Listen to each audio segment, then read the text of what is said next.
En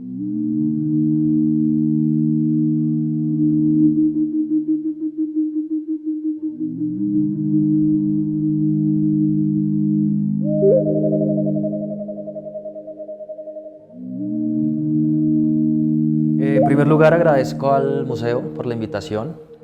Para mí es muy especial poder estar en este recinto donde ya había estado una vez hace como 4 años o más, para hablar de temas que también tenían mucho que ver por lo menos con esta región geográfica de la Sabana de Bogotá. Entonces agradezco profundamente la invitación y también agradezco a las personas que vinieron a escucharme para hablar un poco sobre un periodo arqueológico, un periodo cultural que a veces parece invisibilizado un poco por la ausencia de materialidad monumental, ¿no? Porque a veces cuando pensamos en arqueología pensamos en vestigios estrictamente asociados a la alfarería, a la orfebrería o a lo monumental, como dije antes. Sin embargo, este es un periodo distinto. Son los primeros pobladores del actual territorio colombiano que tienen una serie de características, de atributos que, aunque no los hagan ver como sociedades monumentales en su estricto, sí son sociedades absolutamente complejas, lo cual puede verse a través de sus sistemas ideológicos, cosmológicos, como voy a representar, como voy a mostrar en esta presentación. Entonces, estamos ubicados geográficamente en la Sabana de Bogotá, como para poner un estudio de caso y poder problematizar lo que sabe la arqueología de Colombia sobre este primer periodo aquí en esta región. Y me estoy refiriendo a sociedades que existieron antes de las sociedades muiscas, antes de las sociedades agroalfareras tempranas que conocemos como las sociedades herreras. ¿Quiénes son los primeros pobladores del actual territorio colombiano? Pues bueno, son un grupo de sociedades que comparten una serie de atributos. La categoría de cazador-recolector, aunque es útil para la ciencia, a veces es problemática porque si lo piensan, cazador-recolector, estamos hablando básicamente, únicamente de subsistencia, estrategias de subsistencia, es decir, cazar y recolectar. Y esto de entrada simplifica la realidad de una sociedad humana, pues que obviamente las sociedades humanas no pensamos únicamente en comer, pensamos en otro tipo de cosas relacionadas con la sociabilidad humana. Y esta presentación tiene este espíritu. Tratar de demostrar que las sociedades más antiguas no están interesadas únicamente en buscar recursos para la subsistencia. Están preocupadas y comprometidas por otra serie de aspectos que tienen que ver con la vida social. Entonces, aunque es una categoría que resulta útil para la ciencia, agruparlas en este gran paraguas, porque comparten una serie de atributos culturales, pero es importante tener en cuenta que a su vez están llenas de particularidades. Que los cazadores-recolectores sean conocidos bajo la misma categoría no los hace idénticos en su devenir cultural, y eso es importante tenerlo siempre en consideración. Los cazadores-recolectores que existieron hace 8.000 años en la Amazonía, por ejemplo, difieren completamente en sus prácticas culturales y en sus ideas sobre el entorno a los que vivieron, por ejemplo, en la Sabana de Bogotá. No obstante, podemos categorizarlos en esta categoría según sus desarrollos históricos, religiosos y tecnológicos. Es decir, vamos a tener en cuenta siempre esas particularidades, aún cuando quepan dentro de la misma categoría conceptual. Y a esos primeros pobladores, como dije antes, los conocemos así, como sociedades de cazadores-recolectores y en algunas ocasiones sociedades precerámicas. Ya lo vamos a ver por qué. Entonces, fuimos cazadores-recolectores desde nuestro surgimiento como seres humanos anatómicamente modernos, porque en eso se basó nuestras estrategias de subsistencia desde el inicio. Es decir, a partir de depender de la caza, la recolección, la pesca. Calculemos que somos anatómicamente modernos desde hace 200.000 años, hasta hace tan solo 12.000 años de todo ese recorrido cultural, subsistimos como subsisten los cazadores-recolectores si hablamos en términos de la subsistencia. Ahora, hace 12.000 años no quiere decir que todas las sociedades se hayan vuelto sedentarias o que se hayan vuelto agroalfareras. De hecho, aunque podemos rastrear los inicios de la agricultura, los inicios del Holoceno, es decir, hace unos 12.000 años, hasta hace 500 años, una tercera parte del globo todavía estaba ocupada por sociedades de cazadores-recolectores. Así que lo que quiero decir con esto es que es el periodo cultural más largo que ha recorrido la cultura humana. De manera que hay mucho por decir desde la arqueología y hay mucho por decir no solamente en términos de qué cazan y qué comen, sino en términos de cómo transforman los lugares, en cómo, por ejemplo, se enfrentan a las crisis de la muerte, que es pues uno de los correlatos arqueológicos de los que más tenemos evidencias para estos periodos tan tempranos. En Colombia, por supuesto, así como en todas las partes del globo, la historia humana empieza con los mismos tipos de sociedades, cazadores y recolectores. Entonces, si pensáramos en una categoría que optimice el concepto, podríamos definirlo como una categoría generalizada que engloba un conjunto de sociedades que se sustentan a partir de la caza, la recolección, la pesca.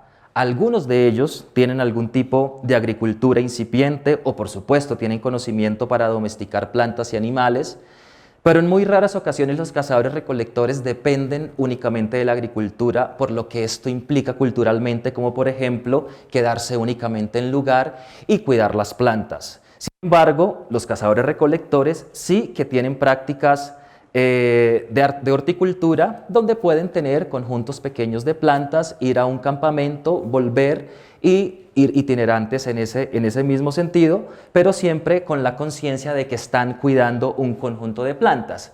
No todos los cazadores se interesan por esas prácticas, pero hay unos que sí, tanto en el registro arqueológico como en el registro etnográfico.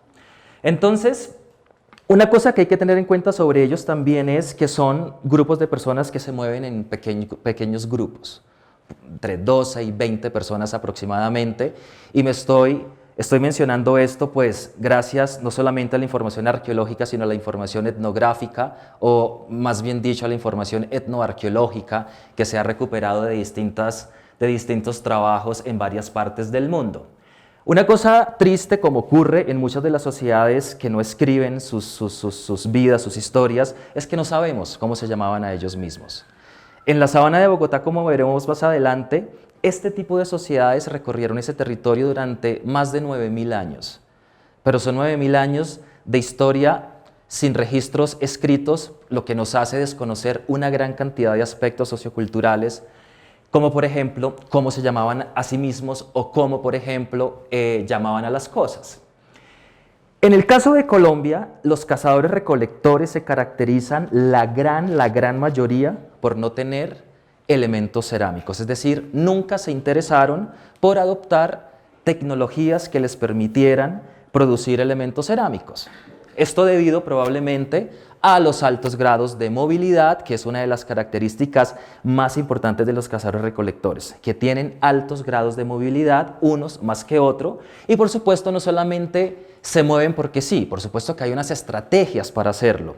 En algunos casos dependiendo de la disponibilidad de recursos, pero en otros casos también porque los sistemas ideacionales y cosmológicos así lo definen. En tal periodo del año no te vas a ese lugar porque los espíritus de los muertos en ese momento del año están allá, así que ese lugar no se ocupa porque no es de los vivos, es de los muertos. Estoy mencionando un ejemplo de las cosas que pueden promover la itinerancia, la movilidad de los cazadores-recolectores.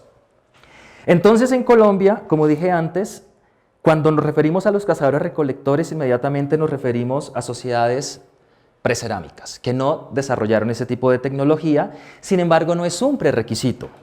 Hay cazadores-recolectores que sí adoptaron las prácticas cerámicas, como se evidencia en el sitio de San Jacinto I, estudiado por el profesor Augusto Yuela y colaboradores, donde se documentan grupos con grados de movilidad como los cazadores-recolectores, pero aún así con una producción cerámica interesante y funcional no solamente para las actividades cotidianas, sino también para actividades simbólicas y rituales.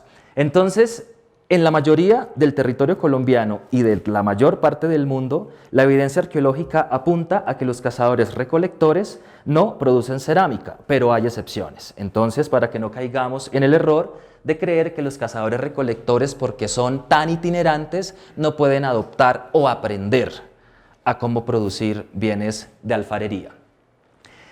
En la sabana de Bogotá tenemos unos periodos culturales bien definidos y estudiados por la arqueología de Colombia.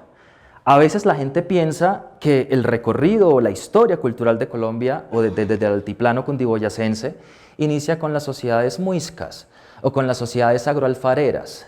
Pero como ustedes ven en estas cronologías, en realidad el periodo muisca temprano pues es del 1000 después de Cristo, o sea, es algo absolutamente reciente si pensamos que la historia humana de ese territorio empieza hace aproximadamente 12.000 años.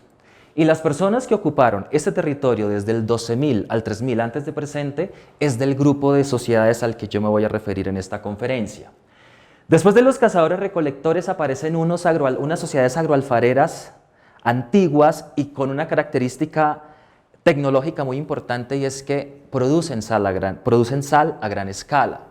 Y de eso tenemos evidencia en varias partes de la sabana de Bogotá, como Nemocón, Zipaquirá.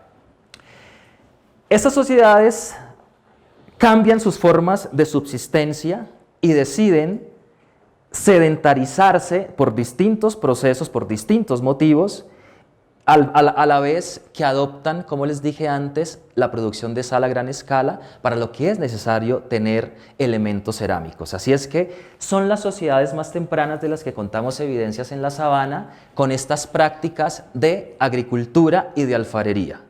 Por supuesto, esto no quiere decir que uno el 1 de enero del 400 antes de Cristo dijo, uy, dejé de ser cazador-recolector y me convertí en agroalfarero. Así no son los procesos sociales que hemos hecho la humanidad desde entonces. Pueden coexistir cazadores, yo sí me imagino coexistiendo cazadores-recolectores con gente que estaba produciendo sal o haciendo cerámica, porque a veces tenemos la idea de que una sociedad aniquila a otra por completo y no tenemos evidencias para decir, por ejemplo, que las sociedades herreras reemplazaron y aniquilaron a los cazadores-recolectores, o que de repente los cazadores-recolectores el 1 de enero del 400 a.C. decidieron volverse agricultores y alfareros. Después del periodo Herrera ya vienen las sociedades muiscas, que son las sociedades que encuentran los europeos cuando llegan a ese territorio, y bueno, más posteriormente el periodo colonial. Entonces vamos a hablar de estos 9.000 años de historia, de qué es lo que sabe la arqueología de Colombia sobre este periodo. Y que ustedes, uno de mis objetivos es que ustedes se lleven en la cabeza, las personas que no están profundamente en el mundo de la arqueología, que nuestra historia comienza aquí. Y no comienza ni aquí, ni aquí, ni aquí, mucho menos con la llegada de los europeos a este continente. Tenemos un largo recorrido cultural que a la vez es un recorrido que se acompaña por unas innovaciones tecnológicas y simbólicas absolutamente significativas y relevantes. Una de las cosas que caracteriza a los cazadores-recolectores, tanto de Colombia como del mundo, es su inmensa variabilidad. No sé si ustedes reconocen, esto no es Colombia por supuesto, si reconocen este sitio arqueológico. Tal vez está pixelado, pero es muy famoso, está en Turquía, Göbekli Tepe, ¿lo recuerdan? Göbekli Tepe es un recinto sagrado creado por sociedades de cazadores-recolectores. Y a los cazadores-recolectores, irónicamente en la arqueología, jamás se les delegaba la patente de este tipo de cosas, porque se supone que son sociedades simples que están por ahí únicamente pensando en comer, dormir, cazar y recolectar. Y lo que demuestra sitios como Göbekli Tepe en Turquía, por ejemplo, es que existía la oportunidad, porque habían acumulado conocimiento, ideas, voluntades, para transformar los paisajes de esta manera tan drástica y tan radical, y no para enterrar a los muertos ni para vivir, sino para conmemorar otro tipo de eventos asociado, por supuesto, a lo ideacional, a lo cosmológico, a lo ideológico, que no tiene mucho que ver, aunque todo está relacionado, con pensar qué comer y dónde dormir.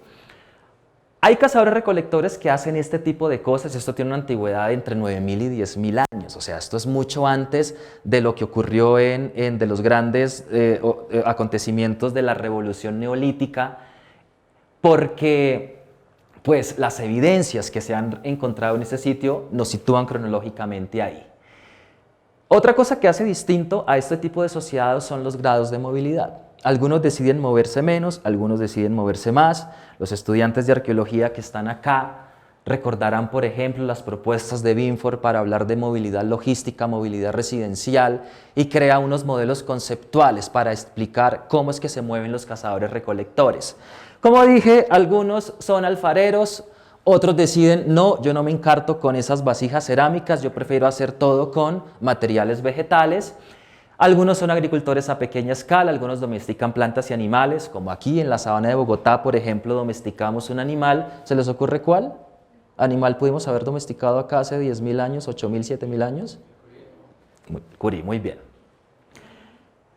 Y a veces esto es muy interesante y muy bonito de ver en el registro arqueológico y en el registro etnoarqueológico, que en muchas ocasiones los cazadores-recolectores conviven de vecinos con las sociedades agroalfareras y no les interesa modernizarse o sofisticarse adquiriendo ese tipo de innovaciones tecnológicas. Prefieren seguir siendo cazadores-recolectores. Y si nos remontamos a la primera diapositiva, cuando hablábamos de que es el recorrido cultural más largo que hemos tenido, pues vemos que es una forma de subsistir completamente exitosa. Por supuesto, con una serie de desventajas, pero a la larga, pues exitoso porque nos permitió recorrer la mayor parte de la historia con esas mismas estrategias de subsistencia. Transforma sus entornos de distinta manera. Aquí en la sabana de Bogotá no se hacía esto hace 8.000 años, se hacían otro tipo de cosas, pero se transformaban los lugares. Y eso es lo que tenemos que tener en cuenta, que son sociedades que transforman sus lugares según sus propias formas de concebir el mundo. Aquí no hacía falta construir estas cosas. Con lo que se hacía era suficiente para poder cumplir con las cosas que tenían que hacer los vivos. Y esto muy importante, algunos cazadores recolectores inician procesos también de sedentarización sin necesidad de decir voy a adoptar prácticas cerámicas. O sea, que uno puede ser sedentario sin necesidad de tener elementos cerámicos o depender de la agricultura, como siempre lo han sugerido los modelos arqueológicos tradicionales, de suponer que la sedentarización está estrictamente ligada con la alfarería y con la agricultura. Lo que nos muestra el registro arqueológico y el registro etnoarqueológico es que no. Ahora, ¿cuáles son los atributos de los cazadores-recolectores de la sabana de Bogotá, de estos primeros pobladores de los que yo les voy a hablar? En Bogotá, en esta sabana, definitivamente los cazadores-recolectores no adoptaron prácticas cerámicas, no hay. Las cerámicas son innovación mucho más tardía, distintos tipos de movilidad. No se interesaron por explotarse a la gran escala, tampoco trabajaron los metales. El trabajo de los metales es más tardío en la sabana de Bogotá.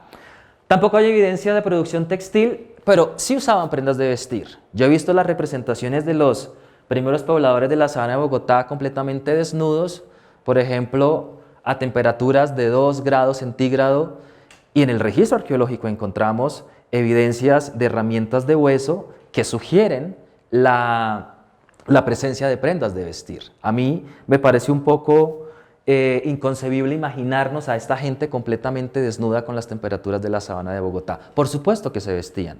Para eso tenían los recursos que provienen de los animales, pieles, etcétera, como voy a mostrarles más adelante una reconstrucción. Los cazadores recolectores, aunque no dependían de la agricultura, en un momento de ese recorrido cultural aprendieron a domesticar plantas. Y ya vamos a ver cuáles, y se aprovecharon de ellas. Una industria lítica de diversas características, una industria ósea súper sofisticada. Ya vamos a ver algunas fotografías. Iniciaron procesos de sedentarización y producción cerámica y, por supuesto, poseían complejos sistemas de pensamiento y conductas simbólicas, que es de lo que me voy a encargar en la siguiente parte de la presentación. Y por bueno, prácticas mortuorias, que es también sobre las cosas que les quiero hablar, para hablar de ideología, para hablar para hacer relación a ese título de la presentación de más allá de la vida y la muerte. Y uno dice, bueno, ¿y en Bogotá dónde están los cazadores recolectores? ¿Dónde es que en la sabana se ubican los sitios arqueológicos? Aquí hay algunos, los pongo estos por el conocimiento que tenemos. Y aquí hay que tener algo en cuenta, y es que la sabana de Bogotá es el sitio, o todo el altiplano cundiboyacense, es el sitio o el área geográfica más estudiada sistemáticamente para este periodo. Y eso tiene un sentido, y es que las características ambientales de la sabana de Bogotá y las características fisicoquímicas de los suelos permiten la preservación de los materiales arqueológicos, de los huesos, de los contextos de tumba. Una cosa que no ocurre en los ambientes más húmedos, por ejemplo, pensemos en San Agustín, donde todo se recicla con una facilidad abrumadora. esa cantidad de tumbas que hay en San Agustín hablan de unas prácticas mortuorias impresionantes, pero los cuerpos no están desaparecidos. Pues esto tiene que ver, por supuesto, con la manera en que el tiempo y las condiciones climáticas desaparecen las cosas. Entonces aquí tenemos unos sitios y si se fijan en las cronologías, hay unas fechas súper tempranas de 12.000, 12.000, 11.000, 11.000 y todas más o menos hasta este periodo, donde situamos el límite cronológico de las primeras sociedades que ocuparon el actual territorio de la sabana de Bogotá. Aquí tenía un mapita como para que ustedes pudieran ver dónde es que están estos sitios, aquí en el sur de la sabana, en Sueva, y estos en el norte de la sabana de Bogotá. Aquí me faltó ubicar Tibito, que está en Tocancipá. Ahora, generalmente, yo les prometí en el abstract de la presentación un balance general sobre lo que sabemos de estas sociedades. Rápidamente vamos a pasar por algunos de los aspectos en los que nos centramos los arqueólogos y las arqueólogas para entender los modos de vida de estas sociedades. Sobre la dieta, ¿qué sabemos? Para entender la dieta desde la arqueología, nosotros recurrimos a análisis de isótopos estables, por ejemplo, análisis arqueobotánicos, análisis zooarqueológicos y, en consecuencia, análisis de artefactos líticos también. ¿Qué hemos determinado a partir de estos estudios? Que aunque la dieta de estas sociedades estaba relacionada con un alto consumo de plantas, también hay un alto componente de proteína animal en sus patrones dietéticos y esta proteína animal viene principalmente del venado y del curí. Cuando uno excava los sitios arqueológicos de los cazadores recolectores, la basura de huesos de venado y de curí es abrumadora. O sea, son toneladas y toneladas de materiales y todos hay que analizarlos y todos hay que contarlos, y por eso es que la investigación científica toma tiempo. Porque una excavación toma tiempo y luego analizar todos esos materiales toma tiempo, recursos y trabajo humano.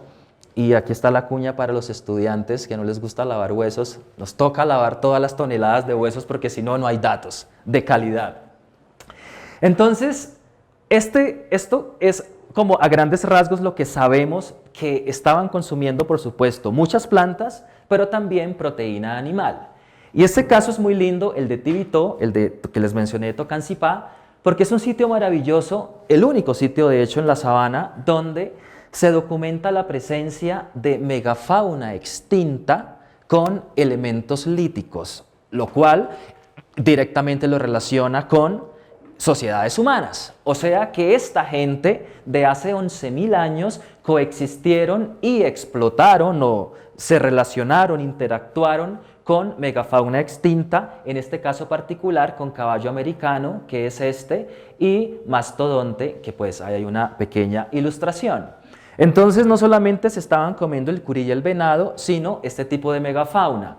¿Cuál es el problema? Que estos animales de gran tamaño desaparecieron en esa transición de Pleistoceno a Holoceno, es decir, entre el 14.000 y 10.000 antes del presente, este tipo de fauna desapareció de la faz de la Tierra.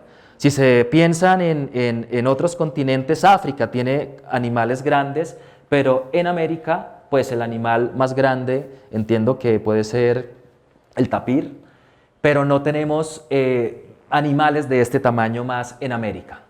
Y estas son unas de las cosas pues, que nosotros encontramos en el registro arqueológico: huesos de venado también, y los huesitos, por ejemplo, de curí.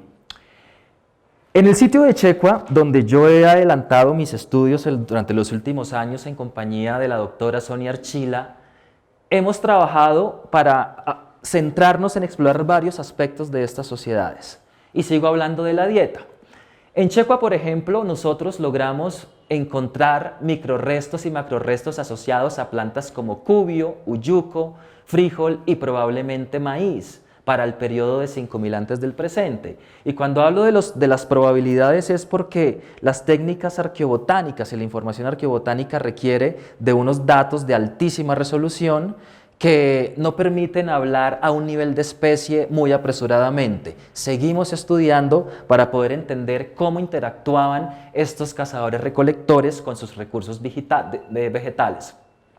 En Aguazuque y Zipacón, por ejemplo, hay evidencia de maíz. Esto obviamente es mucho más tardío, pero ahí sí hay un maíz quemado.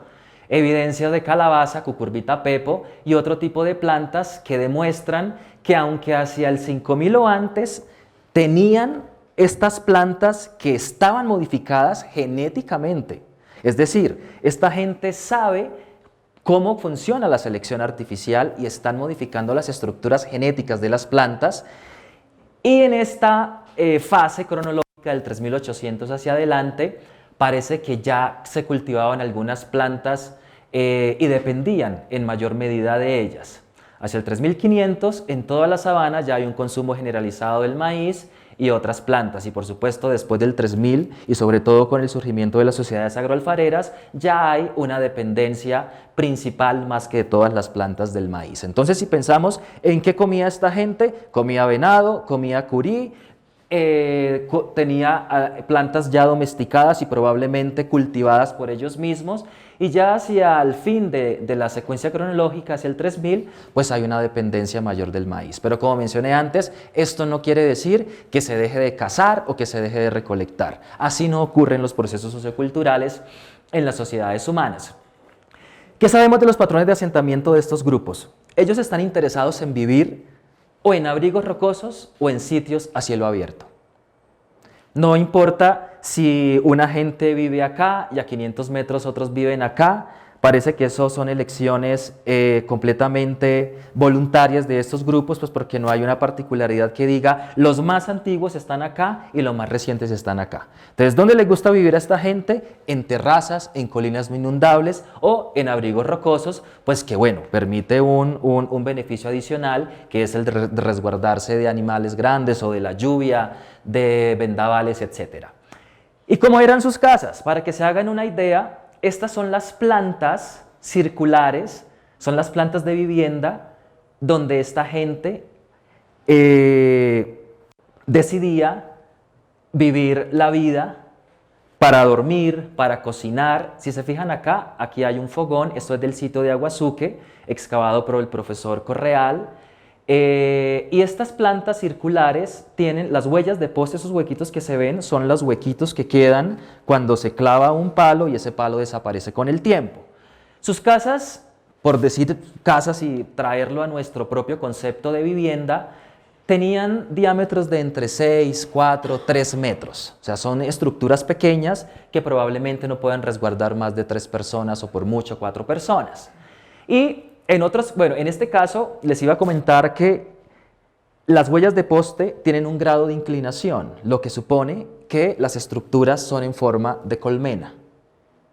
Sin embargo, en el sitio arqueológico de Checua, aunque aquí no se ven las estructuras completamente circulares porque son lugares readecuados, como que la gente hace sus casas, se va, vuelve y lo que crean es un palimpsesto de huellas. No pueden verse las trayectorias circulares, pero estas huellas de poste no tienen inclinación, lo que indica que la gente también hace casas que no necesariamente tienen que verse así, sino que tienen estructuras más verticalizadas. En un trabajo reciente en Checua, en el cual, como dije antes, trabajo con la doctora Sonia Archila y otros investigadores de la Universidad de los Andes, logramos identificar que esta gente, aunque tiene grados de movilidad, inició un proceso de sedentarización hace 6000 años aproximadamente, sin necesidad de tener cerámica, pero transforman el entorno de una manera tan drástica y tan poderosa que es imposible suponer que esta gente hace estas estructuras como las que les mostraré más adelante para abandonarlos a los 8 días o a los 2 meses.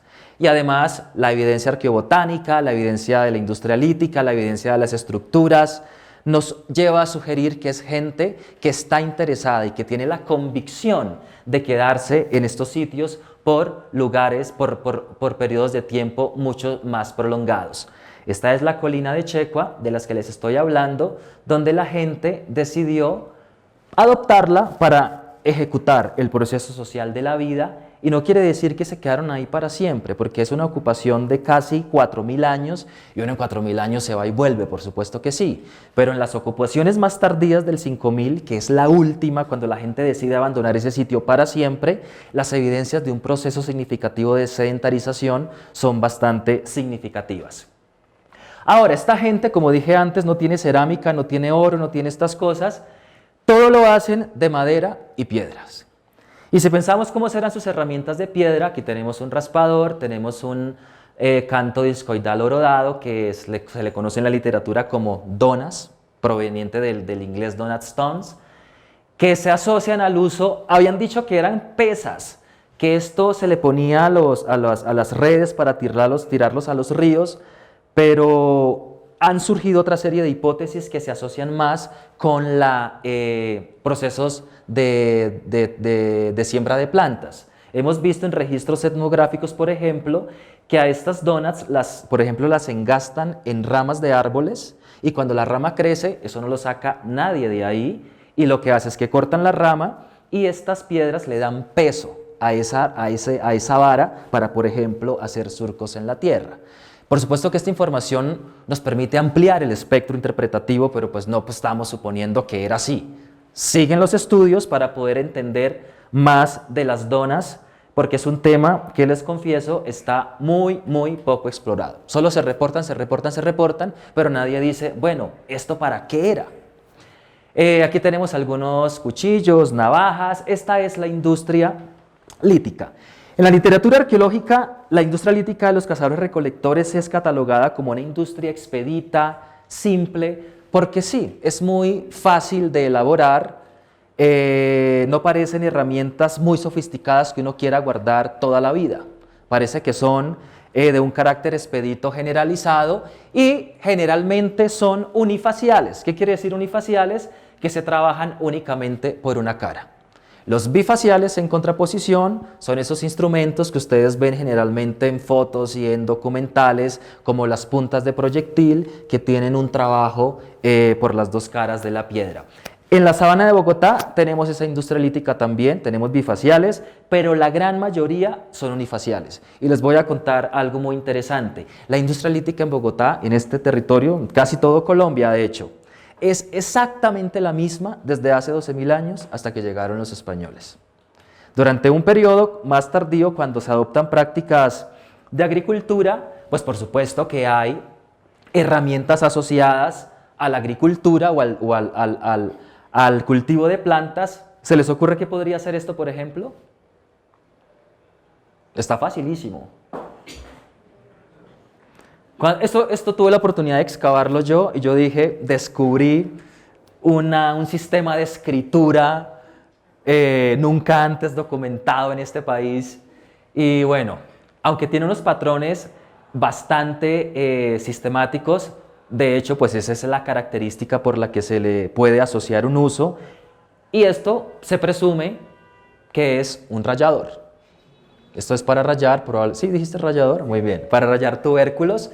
Y esto es una azada que debe estar engastada también a algún elemento de madera. Y esto pues es una mano para procesar no solamente plantas. Ya vamos a ver que uno también necesita esto para procesar otro tipo de elementos en contextos rituales.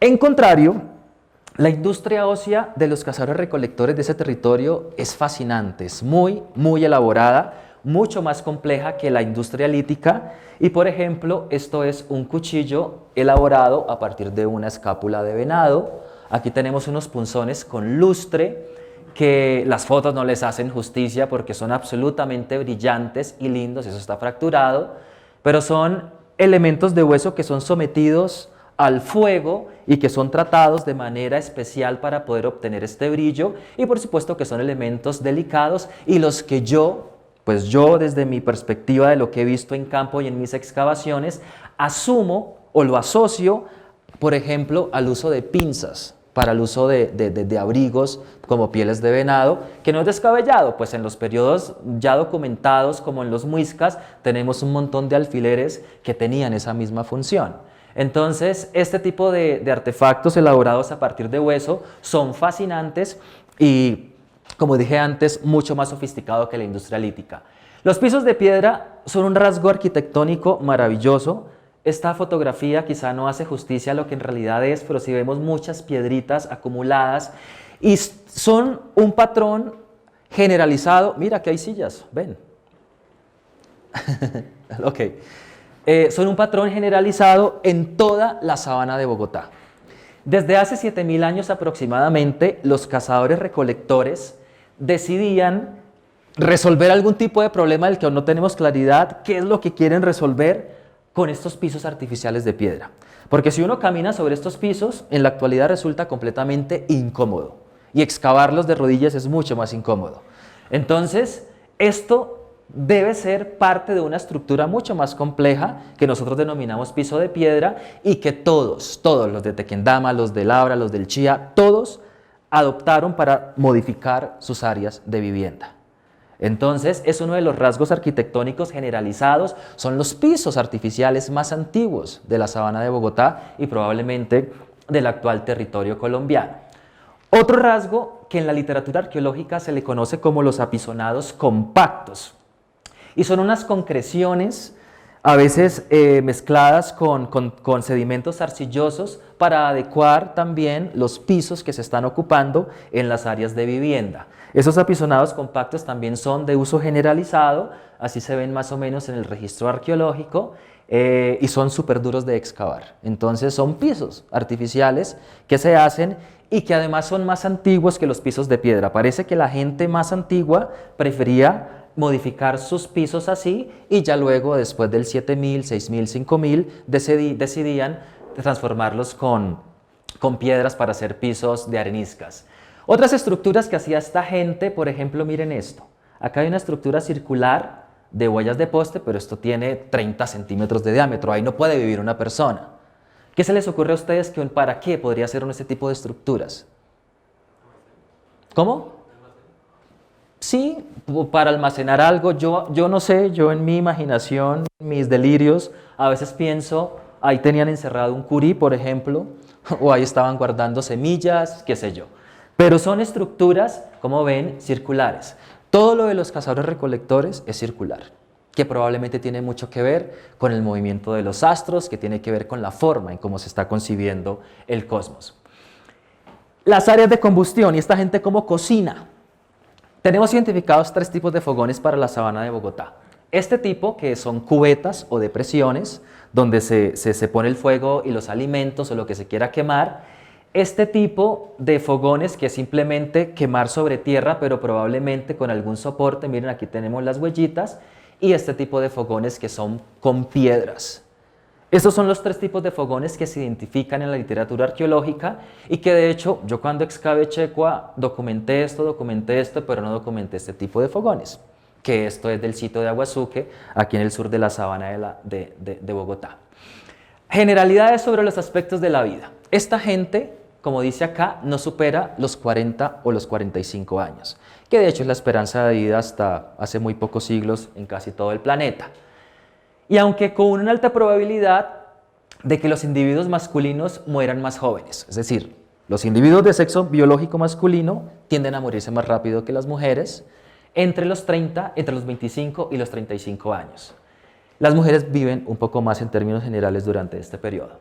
La estatura, una vez y quise poner este dato para que nos los imaginemos, no desnudos, sino vestidos, con una edad particular y con una estatura particular. 1,59 para los individuos masculinos y 1,50 para los individuos femeninos. Y nada, esos son algunos esqueletos, esos son un niño de 12 años, esos son algunos subadultos, bebés a término. Este está a término, esos ya son más grandecitos, 16 semanas y murió. También, ¿de qué se muere la gente? ¿De qué se mueren los cazadores recolectores? Pueden morirse por traumas, por caídas, por accidentes traumáticos, por supuesto, pero hay una serie de enfermedades identificadas por la bioantropología, como por ejemplo algunas treponematosis como sífilis venérea, sífilis endémica y karate, y otras enfermedades deformantes como las que menciono acá. Las lesiones y las enfermedades osteoartríticas son absolutamente recurrentes, es lo que más se ve en los individuos que son estudiados en los laboratorios. Por supuesto, las lesiones traumáticas, y muy interesante, hay un caso sospechoso para lepra identificado por la profesora Sonia Archila y el profesor Langebeck en el sitio de UAT. Asimismo, se han documentado varias patologías dentales, pérdidas de piezas dentales muchísimas, y por supuesto abscesos, caries, que pues también dependiendo del periodo en el que nos encontremos hay cierta prevalencia de algún tipo de enfermedades. Y más recientemente, desde la arqueología molecular, pues se han realizado distintos tipos de análisis para conocer cuáles son los atributos genéticos de estas poblaciones y entender sus procesos de migración y de continuidad en el territorio. Son investigaciones nuevas que, pues, por supuesto, requieren de muchos más datos para poder hablar con más certeza al respecto. Y este es el dato que más me gusta de esta primera parte, y es que los cazadores recolectores también estaban interesados en la música. Y de esto tenemos la evidencia más antigua del continente de un instrumento musical, y es una flauta de hueso que excavó la profesora Ana María Groth en el mismo sitio donde yo hice mi trabajo de tesis de doctorado en Checua. Y es una flauta que se hizo a partir de un radio humano, y es un testimonio de estas cosas que yo quiero destacar el día de hoy, de cómo la gente está interesada en otros aspectos de la vida, en no solamente cazar, comer, recolectar, sino también explorar otro tipo de dimensiones socioculturales, y por supuesto, cómo iba a dejar de mencionar a esta flauta.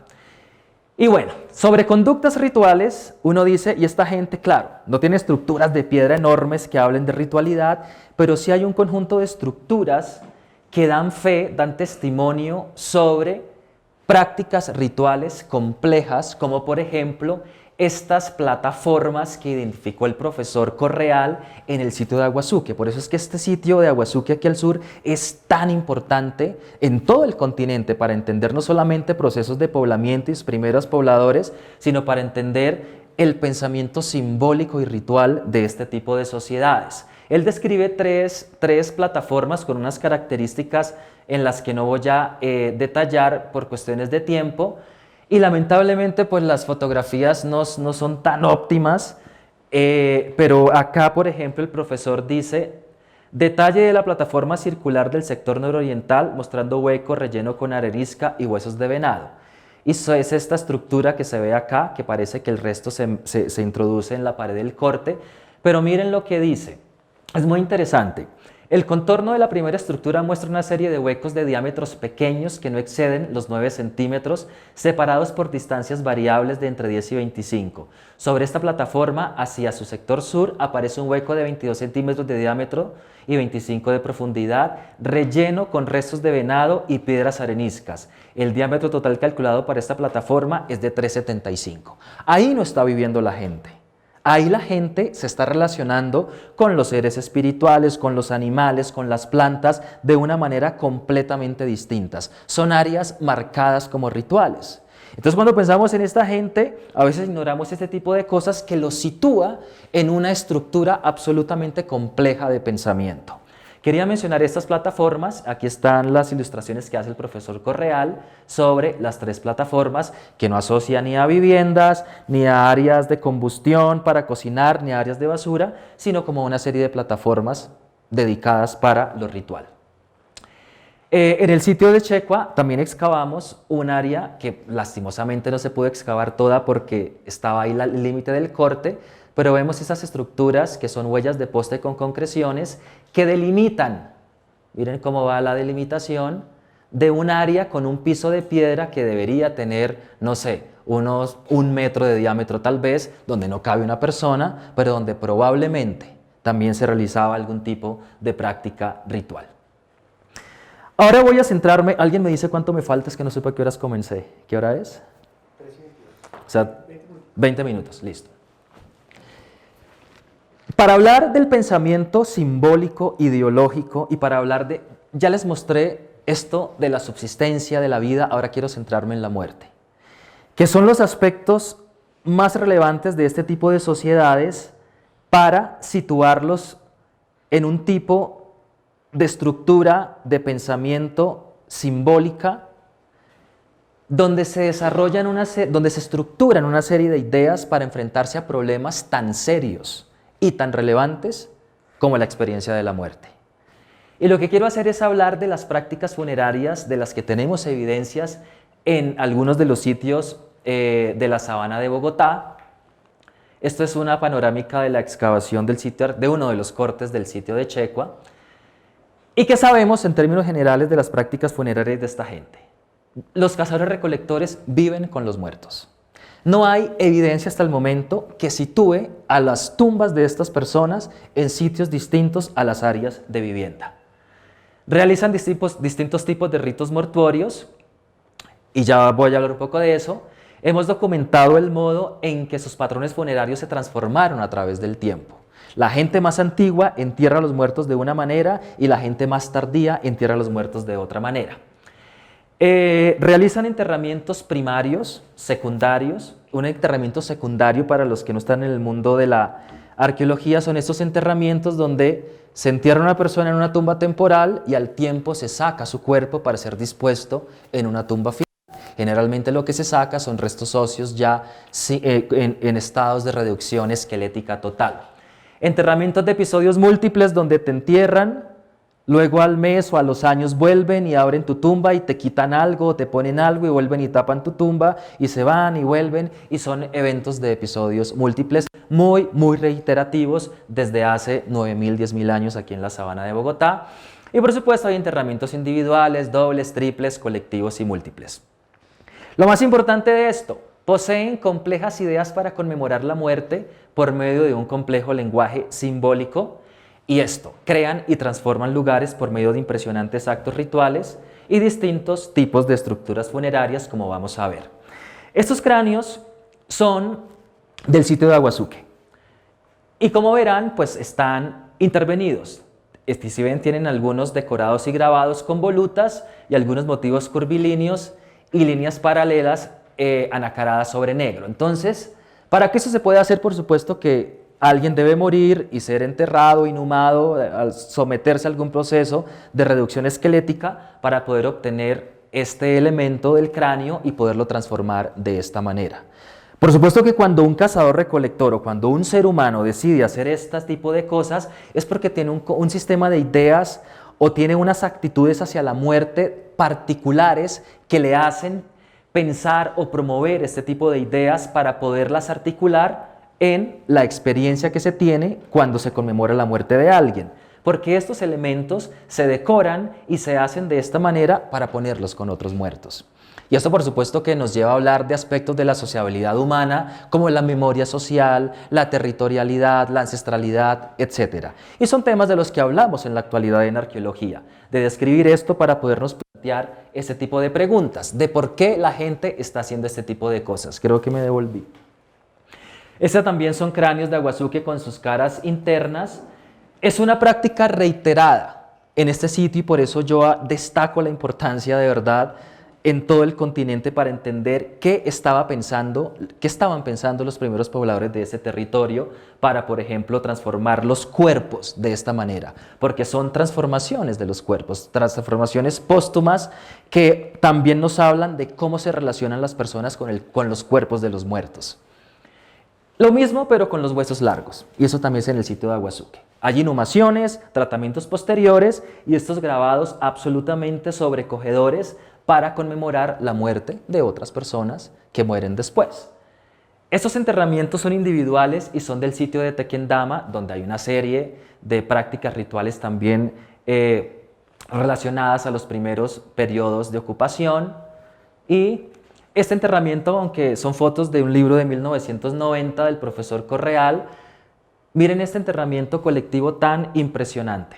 Un enterramiento que contiene 21 individuos de manera circular. Es decir, dispusieron los cuerpos en círculo y al final, acá o quizá acá, no se ve muy bien, pero el libro lo describe, el círculo se cierra con un par de piernas de una persona. Entonces, ¿qué tiene un cazador-recolector en la cabeza cuando decide transformar un lugar de esta manera? Porque cuando ocurre esto en un lugar, ese lugar es resignificado, ya no es lo mismo, es otra cosa. Entonces vemos que se están enfrentando las crisis de la muerte de una manera auténtica, de una manera sobrecogedora, que nos hace situar a estas personas en un tipo de sociedades no simples, sino un tipo de sociedades con estructuras de pensamiento elaboradas y bastante sofisticadas. Este es un detalle en vista cenital de este enterramiento colectivo de 21 individuos inhumanos. Esto es más reciente y hace parte de mi investigación y es el sitio arqueológico de Checua, y estos son los enterramientos de los individuos más antiguos. los de hace 8.000 años aproximadamente. Y si se fijan, ¿qué le falta a este individuo? El cráneo. No hay cráneo. Hay mandíbula, pero no hay neurocráneo. Y es un enterramiento que está intacto, pero no tiene cráneo. ¿Cómo ocurre esto? ¿Cómo una persona puede removerle el cráneo a una persona muerta y dejar el resto intacto? El análisis arqueotanatológico que se llevó a cabo en este sitio reveló que este enterramiento es de episodios múltiples, es decir, murió, la gente volvió cuando hubo pasado el tiempo suficiente para remover el cráneo sin ningún problema, es decir, cuando ya la conexión entre el atlas y el occipital había desaparecido y podían llevarse la cabeza sin ningún problema y dejar ahí el atlas también. ¿Qué hacen con las cabezas de los muertos? Ya vimos en Aguazú qué hacen con las cabezas de los muertos. Decorarlos, trabajar con ellos y ponerlos en otras tumbas. ¿Cómo son las estructuras de esta gente más antigua? Utilizan palitos. Eso es una reconstrucción hipotética de la altura y de la forma. Probablemente estaba cubierto, pero pues eso no se conserva. Y las huellas son así de profundas, o sea que no pueden sostener unas varas muy largas. Pero hipotéticamente podría verse así. Y la importancia de marcar dónde está la tumba. Porque si yo voy a volver acá, necesito saber dónde está la cabeza del muerto y no hacer un desastre dañando todo el esqueleto tratando de buscar la cabeza. Hay que saber dónde está el muerto y hay que saber dónde está la cabeza. Este es un entierro parecido. Este es un niño de 12 años completamente cubierto de ocre y con el mismo tipo de estructura. Si se fijan, es una estructura muy grande para un cuerpo tan pequeño. Mire todo el espacio que sobra. Ah, pero aquí hay algo. Semillas quemadas.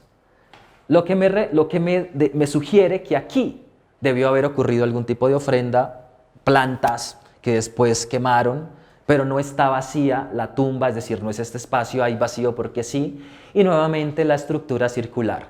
Los pobladores más antiguos de la sabana de Bogotá no están interesados con interactuar con los cuerpos en estados de putrefacción. Esto quiere decir que todos los entierros son primarios, o sea, te entierran y ahí te dejan. Si quiero tu cabeza, vuelvo cuando ya me sea posible sacarla con cuidado, pero no hay interacción con los cuerpos ni en estado de reducción esquelética ni en estado de descomposición, cosa que sí ocurre con la gente más tardía.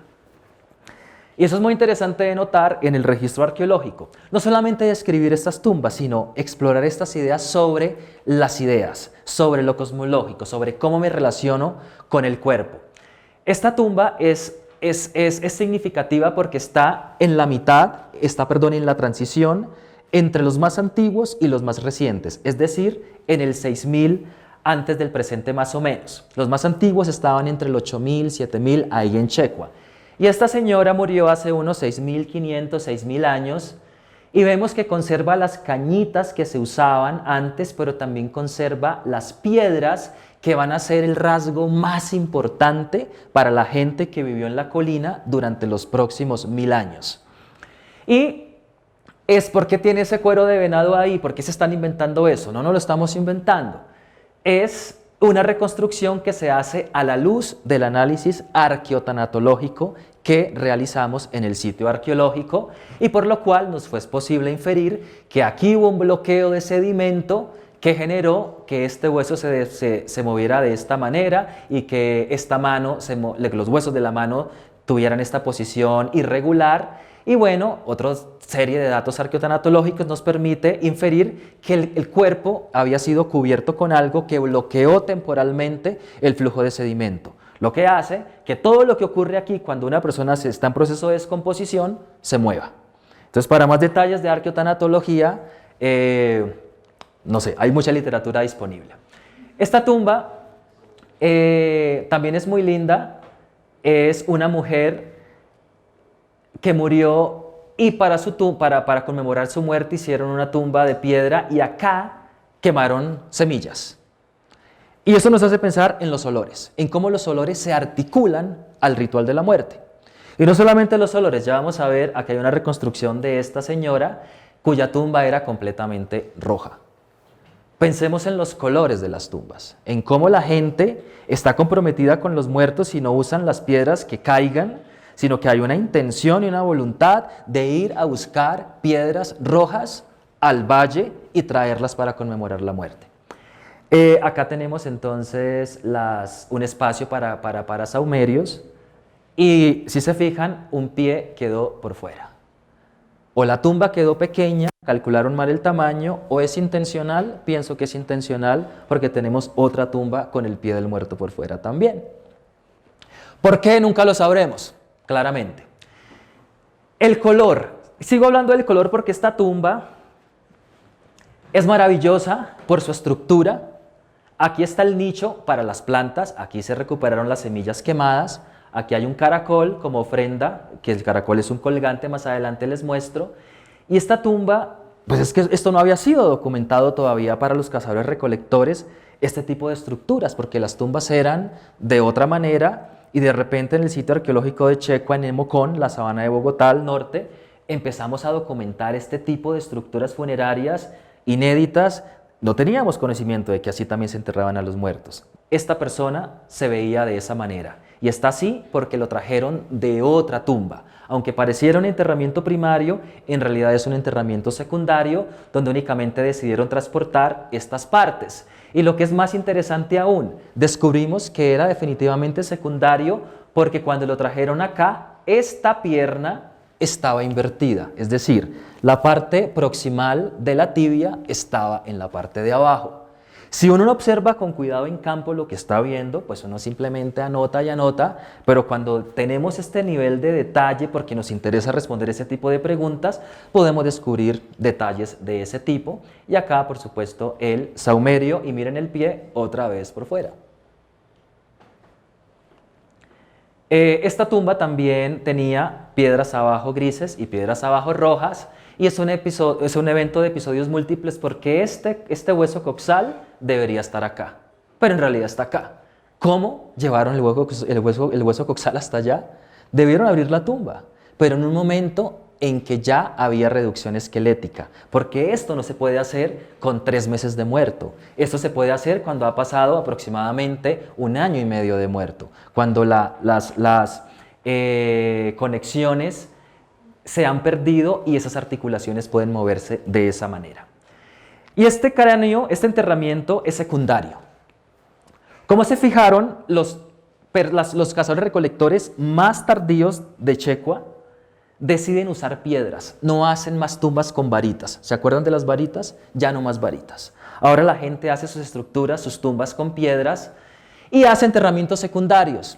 Es decir, no tienen ningún problema con interactuar con los muertos de los cuerpos después de cierto tiempo de que han fallecido y los sacan de sus tumbas y hacen cualquier cosa con ellos en otro tipo de enterramientos. Aquí tenemos un cráneo que mira hacia el sur y la boca o la mandíbula la pusieron en la parte de atrás. Hacen algo completamente distinto con el cuerpo del muerto.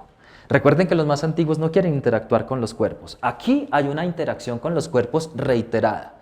Y se está transformando, ni siquiera transformando, subvirtiendo por completo la anatomía humana. ¿Qué quiere decir eso? Bueno, es inaccesible el significado de esto, pero lo que vemos son las acciones prácticas que están haciendo los vivos por los muertos. Y para terminar, ya casi, tenemos esta estructura, que es una reconstrucción. Esta gente hace 5.000 años decidió conmemorar la muerte de esta persona y elaborar este muro de 30 metros de altura, el cual, imagínense esto a las 6 de la tarde, yo lo imagino siempre, en el ocaso. Esto ardiendo en fuego, porque toda esta pared, todo este muro estaba quemada a la superficie, lo cual por supuesto nos da indicios de un fuego discreto, por supuesto, y controlado, porque nada de esto está quemado, nada. De manera que es un fuego controlado que yace sobre el muro en un momento del ritual para conmemorar la muerte de esta persona murió, la ponen aquí y traen todos estos muertos de otras partes para reunirlos con esta persona, con esta mujer. Y aparte de todo hacen tremendo festín. Aquí encontramos miles de restos de venado y curí completamente quemados y comidos. O sea que la gente también come con los muertos. La gente hace tremendos eventos solemnes para ritualizar a estas personas. Y uno de los enterramientos más interesantes de este sitio es este enterramiento triple. De hecho no es triple, es de 4, porque hay enterrado un curí también. Conmemoraron la muerte de 3 personas y la de un curí. Y aparte de eso, hay un fogón de tipo ritual donde pusieron huesos de venado y de curí, de pescado. Y hay enterrados ahí 2 hombres adultos y una niña. Aspectos impresionantes que nos hablan de las relaciones sociales, de lo cual no voy a hablar en estos momentos. Y quiero hablar para terminar de estos elementos que se mueven entre la vida y la muerte. Por ejemplo, los fogones. Yo les mostraba que la gente usa los fogones para cocinar los alimentos del día a día, pero también para la comida de los muertos. Este enterramiento, este fogón está al lado de un muerto y miren lo interesante que hacen. Acá por acá lo debería tener. No, más adelante quizá. Sí, acá. Ese fogón, esta persona murió, al tiempo abrieron su tumba y le sacaron toda la columna vertebral para ponerle un fogón. ¿Por qué? Bueno, era necesario como parte del rito construir un fogón en el lugar donde estaba su columna y por supuesto ritualizar la comida y ritualizar ese momento solemne. Los bienes de tumba, estos son los caracoles que se usan como colgantes y que probablemente la gente los usa en su vida cotidiana, pero también los usa para ponerlos con los muertos. Una vez un elemento se pone en la tumba de una persona, ese elemento se resignifica por la virtud que tiene el rito de transformar la esencia de las cosas. Ahora es un elemento ritualizado. Lo mismo que esos artefactos que son usados para machacar cubios, para machacar maíz, también son usados para procesar ocre. Miren las manchas rojas de ocre. Y el ocre generalmente se asocia pues a estas conductas rituales. Lo mismo que este cuchillo que fue dispuesto con un muerto y pintado de rojo también. Y huesos de muertos con los muertos. Esta mandíbula fue encontrada como ofrenda de una persona muerta, pero no es su mandíbula. Es la mandíbula de un muerto que ya había desaparecido probablemente unos 100 años antes porque es 100 años más antigua que la persona que murió. O sea que parece que es un elemento que llevan con ellos y que en algún momento se toma la decisión de disponer con la persona que muere.